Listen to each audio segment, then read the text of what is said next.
We're going to be practicing many different colored pencil techniques that are going to build layering, color blending, and mixing, along with a few other skills that are going to be important as you put together final projects. As you're watching this video and filling out the worksheet, feel free to pause when you come to different spots and try out that step on your own.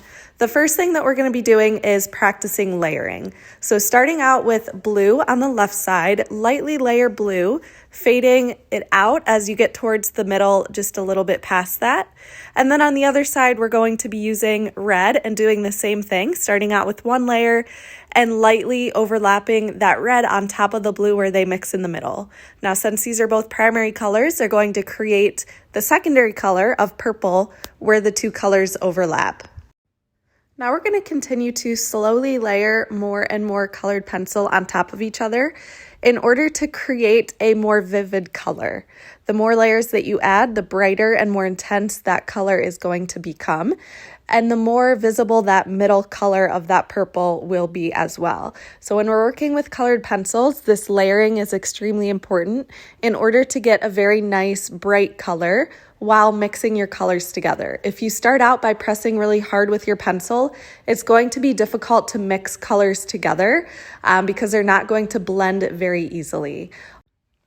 While shading, be sure to hold your pencil far back on the end and shade with the side of the pencil versus the tip, as that will create a nice light value. I'm also using small circles as I'm shading versus just shading with lines back and forth. This will help to really blend the colors together a lot smoother as well. So use small circles as you're building these layers. I'm doing the same thing now with yellow and blue, mixing and creating a green color in the middle. So starting out with a very light value of the yellow, working in a very light yellow of the blue, and then going over top of it. So you should be working on layering at least 2 to 3 layers in order to get a nice bright color with a good mixture in the middle. So you should always be mixing colors with colored pencil, always be working with small layers, as this is what's going to give you a nice intense color. Next up is practicing using different blending agents. These are going to really ensure that those colors are more intense and blended really nicely together. So we're going to be using all primary colors. So I'm starting with blue, fading that into red and still holding far back on my pencil, shading with the side of the pencil versus the tip. And I'm making sure that those colors are overlapping nicely. So here's the yellow that will create that nice orange color with the red. So I started with one layer here, and then I'm going to, just like the first two, go back and add in a few more layers in order to darken and intensify the color. Now the blending agent is going to really help to ensure that that color is bright and has a nice hue. So there's a couple of different options that you can use in order to blend these. You could even try multiple on this to see what works the best for you and what you like the best. In this video, I'm using olive oil, and I want to point out here at the beginning to be sure that you are not using too much. If you use too much, you're going to get something like this where you can see those darker spots from the olive oil that the paper is absorbing. So as you go, make sure that you are not using too much. A little bit goes a long way, but using a Q-tip or a paintbrush, just work in small circles to blend those colors. You'll notice right away how the color intensifies. You're not able to see the white of the paper as much through the colored pencil. So try out some of the different materials that you have available. So olive oil, again, is what I'm working with here, but something like Vaseline would work great. So go through and try these out. Next, we're going to be doing a little bit of value matching and color matching. So start with your hue, which is going to be just a medium toned value. You can use any color for this step. I'm just going to be working with blue, but find a colored pencil that looks similar to the value of that square at the top. So try not to find a color that's too bright or too dark. Find something in the middle for whatever color that you choose. Now, as you try to create your tint, there's a couple of ways to do this. You can first of all shade lighter as you're working, and that will show more of the white from the background. And then you can also mix a white colored pencil with your tint in order to lighten that value as well. And then the third way is to look for different shades of the colored pencils. So here I am mixing a little bit of white with the tint to make it lighter as I go. So each box, try to match the value of that rectangle above it. Squint your eyes and that will really help to show the value as it blurs out the color a little bit and your focus will be on that value. Now, as we go to the shade, a couple ways to create a shade is first of all to use darker colored pencils. So instead of just using that same color for the hue, try to find colored pencils that already look a little bit darker. And so here's an example of 3 different values. So I'm going to be using those to start to darken up the different rectangles as I go towards the shade. The next way would be choosing the complementary color to mix with it. So this is important to use a complementary color and not black, as black will really muddy and darken that color a bit too much.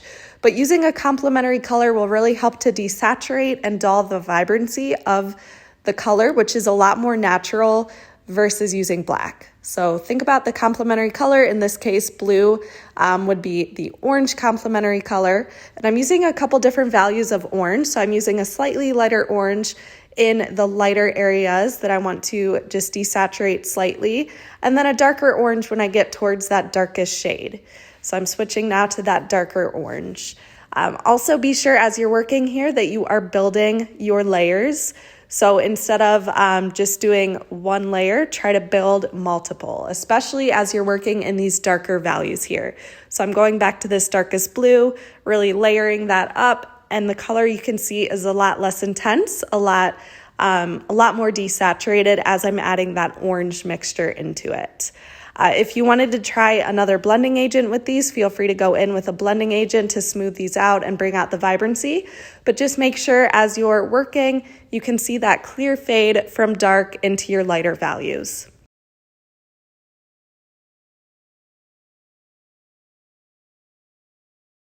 For the next step, we're going to be practicing applying some of the techniques we've done so far into shading and filling in this sphere, creating value change. So showing a highlight fade into a shadow, just like what we practiced above, and then bringing in a technique called burnishing. Burnishing is where you're adding multiple layers, and as you go, each layer you're pressing slightly more in order to create a nice intense color as you're working. So what I'm doing is starting out with a light blue. Feel free to choose any color that you want to work with. And I'm fading that light blue into more of a medium toned blue as I go towards the outside of the sphere, just trying to match that value in the reference to the left. So I'm using small circles as I'm shading in order to create a nice smooth blend. And then I'm bringing this darker blue down towards the outside and bringing in an even darker blue as the next step here. Still using those small circles, still shading fairly lightly as I'm working. And then once I have all of this filled in with my first layer of values, I'm going to go in a second time with another coat of those same values. But next, I'm going to be pressing a little bit harder. This will ensure that that color becomes more intensified and blends together really nicely. So again, that is called burnishing. Next, I'm bringing in a little bit of that orange just to desaturate and slowly darken my value. So the blue and the orange mix together to create that darker shadow. Now I'm using my darkest orange on the outside, the furthest outside here. Starting to press a little bit harder now in order to completely fill in the value so that that white in the background of the paper is not showing through. I'm using those small circles, really focused on trying to build those layers now that I'm starting to get more added. I'm starting to press a lot harder now, using more of the tip of my pencil. Before, as we were shading and adding light layers, we were using more of the side of the pencil. This will start to create more of the blend as you're using the tip. So I'm bringing in more of the lighter highlights, and I'm just going to continue working with this and building layers until I have my end result. Now I'm working with that lighter blue again, making sure that I'm not covering the white. So make sure that you still have that white of the paper showing through in that lightest area. And then I'm working with the darker blue, moving on to the darkest, really using the tip to start to press really hard now, mixing in that orange again. So you'll notice that I go back and forth maybe 5 or 6 times. So I'm not just going in once or twice to layer these colors, but multiple times, which is super important to get a nice intense color that is very detailed and has a smooth fade from that light highlight into your darkest value. And then I'm using that white, going over the white area here just to fade out and mix that lightest blue to make sure that that's a smooth fade. And I'm bringing in a more intense medium blue in the middle here. So make sure you're really taking your time to create all of these different values and really using multiple colored pencils with those multiple shades. And don't forget that complementary color in the shadow to really build in that dark, intense color. The next technique we're going to practice is somewhat similar, but this time we're going to be burnishing with a white colored pencil. The white colored pencil is meant to really create a nice mixture while blending those colors together. The burnishing with just the colored pencils works great. However, the white will add a different sort of effect and value into things. So see which of these you like the best as you're working, as they both will give you a similar effect, but will be a slightly different technique. So I'm starting out the same way where I'm building my layers. So I started with that light blue, went in with the medium tone blue, and then the dark blue. And now I'm bringing in the orange into the shadows, and I'm at this point not pressing harder. So the main difference is that you're still working the entire time with a light value. You can press a little bit harder in those darker tones in order to get a nice deep dark color. But in the medium tones and highlights, I'm just mixing my values lightly together. And then I'll use the white colored pencil to burnish and blend those colors. Now the white is going to make the shadows a bit lighter if you're adding the white all the way down. So I'm going to do that just so you can see what this looks like in the shadow. But I would suggest for your final project, maybe consider doing a combination of both, where you're using burnishing with just the colors and the colored pencil in the darkest shadows to make sure that stays a nice, rich, deep color, and then using the white colored pencil to burnish the highlights in the medium tones. But the white colored pencil still works great to blend those darker shadows. You'll just want to build in a few extra layers and make sure that you have a nice saturated color. So make sure that you're adding a good amount with the dark blue and the complementary color in order to create a nice dark value. And the last step we're going to practice is bringing in a highlight with your colored pencil. So start out with the white colored pencil and just make a few marks, but make sure that you're pressing nice and hard with that white colored pencil in order to ensure that it still shows up. And then choose any color and add a nice light shade on top. So you're not pressing too hard with this next value.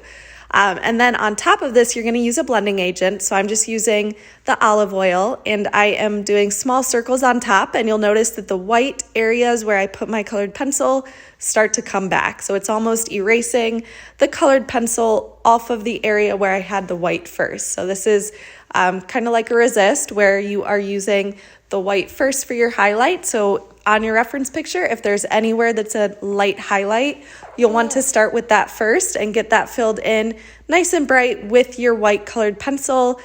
Add your colors on top so you can still mix multiple colors together. You'll just want to shade fairly lightly and then use that blending agent to make those highlights pop.